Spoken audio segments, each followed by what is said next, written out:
হাত কেটে গেছে, ফার্মেসিতে মেডিসিন দেওয়ার ব্যবস্থা আছে। আপনার কোথাও ব্যথা করছে, এক্সরে করে মেডিসিন দেওয়ার সুযোগ আছে।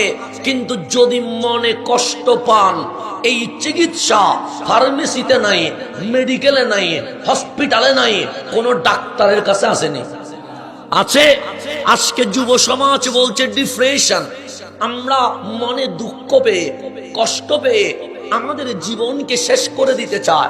এই যে ডিপ্রেশনের চিকিৎসা, এটার চিকিৎসা আপনি ফার্মেসিতে পাবেন না, এটার চিকিৎসা আপনি ডাক্তারের কাছে পাবেন না। সেই জন্য যুবক যুবতী যখন ডিপ্রেশনে পড়ে যায়, তখন মুখে সিগারেট নেয়, হাতে মাদক নেই। তো সিগারেট নিলে লাভ হয় না, আলসার থেকে ক্যান্সার হয়।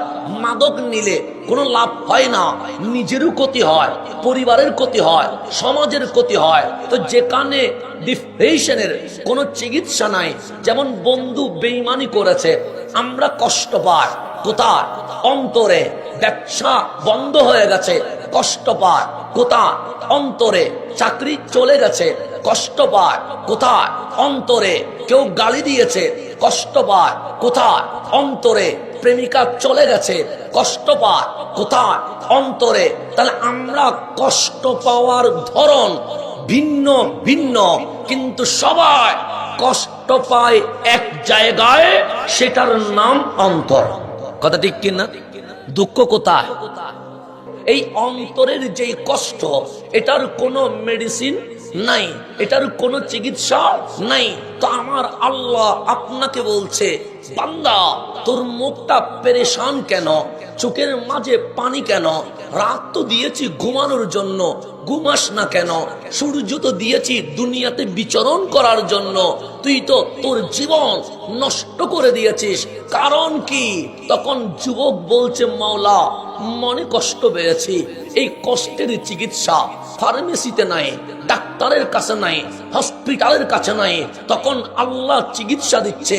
আলা আলা বান্দা সাবধান, সাবধান, নিজের জীবনকে ধ্বংস করিস না। কারণ কোটি টাকা দিয়ে তুই বাঘের চোখ পাবি, মিলিয়ন বিলিয়ন ডলার দিয়ে নায়িকার দেখা পাবি, কিন্তু কোটি কোটি ডলার দিয়ে 1 মিনিট সময় তুই কিনতে পারবি না।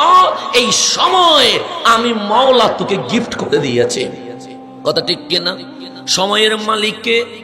তো আমার আল্লাহ বলে, আলা সাবধান হয়ে যা বান্দা, তোকে বন্ধু কষ্ট দিয়েছে, ও চলে গেছে, ব্যবসায় লস হয়েছে, চাকরি নাই, অমুক বকা দিয়েছে, মনে কষ্ট পেয়েছিস। আমি আল্লাহ বলছি, শোন, তোকে সবাই ছেড়ে দিতে পারে, আমি আল্লাহ কখনো ছেড়ে দিতে। তা আল্লাহ চিকিৎসা দিচ্ছে বিজিক্রিল্লাহ। বান্দা দুনিয়ায় বন্ধু তোর সাথে বেঈমানি করেছে, বান্ধবী বেঈমানি করেছে, চাকরি বেঈমানি করেছে, ব্যবসা বেঈমানি করেছে, কিন্তু আমি আল্লাহ তোর পাশেই আছি। সকালে গুনাহ করেছিস, আমি নাস্তা বন্ধ করে দেই নাই, সকালের নাস্তা তোর ঘরে পৌঁছায়া দিয়েছি। দুপুরে গুনাহ করেছিস, আমি দুপুরের খাবারের ব্যবস্থা করেছি। রাতে গুনাহ করেছিস, আর আমি মাওলা ভাবছি, বান্দা যদি না খেয়ে থাকে তাহলে তো ঘুমাতে কষ্ট হবে। কারণ রিজিকের মালিক বলে বান্দা না খেয়ে থাকবে, আর রাজ্জাক রিজিকের ব্যবস্থা করবে না, এটা কখনো হতে পারে? তা আল্লাহ বলছে, দুনিয়া বেঈমানি করলে মনে কষ্ট পায়। বান্দা ফার্মেসি, ডাক্তার, হসপিটাল তোর চিকিৎসা করতে না পারলেও আমি মাওলা একটা চিকিৎসা দিচ্ছি বিজিক্রিল্লাহ। তুই আল্লাহর জিকির শুরু কর, তাতমাইন্নুল কুলুব।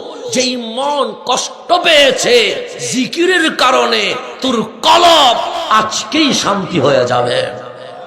ঘোষণাকার। তাহলে আল্লাহ যেই চিকিৎসা আমাকে দিয়েছে, এই চিকিৎসা দুনিয়ায় আর কেউ দিতে পারছেনি।